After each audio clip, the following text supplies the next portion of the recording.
Greetings, everyone. I'm Pastor John Ansel here at Salem Lutheran Church in Hermantown, Minnesota, with a second week in our midweek devotion Lent as we reflect on the Psalms. For this reflection, we have Psalm 70. Let's get into the reading. Be pleased, O God, to deliver me. O Lord, make haste to help me.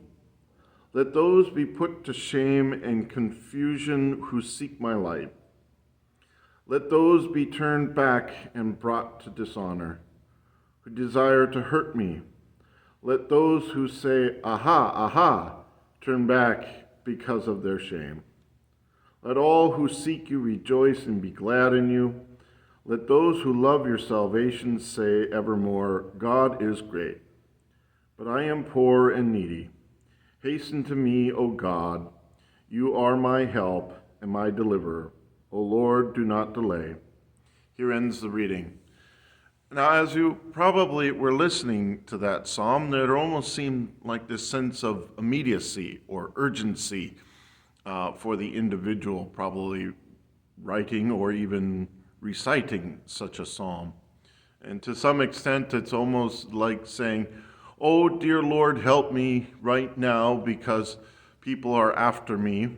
I know you do good things, but I need your help right now. And I would imagine many of us, when we are in kind of certain situations that are not the greatest or very difficult ones, might be always saying something similar to that effect.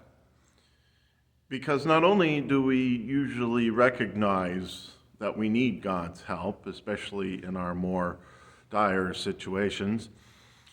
But at the same time, we also recognize the greatness in which God has done in the past and continues to do in our lives in the future.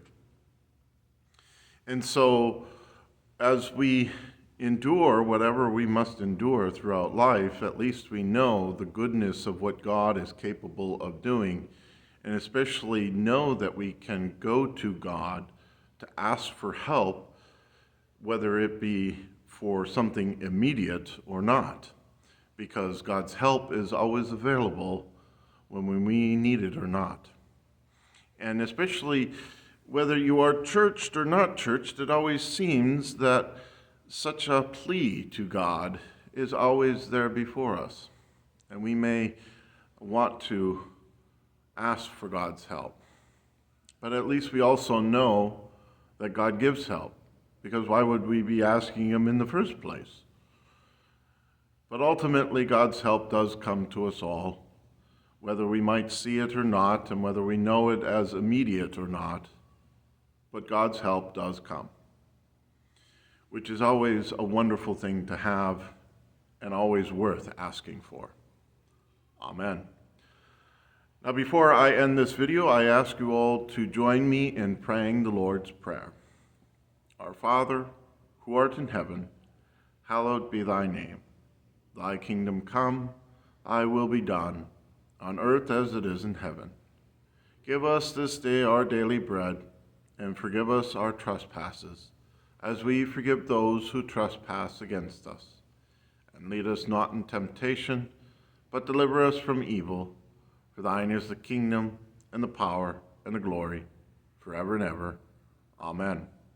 All right, everyone, I hope you enjoyed this video and you are doing well wherever you find yourselves. Take care, and God bless.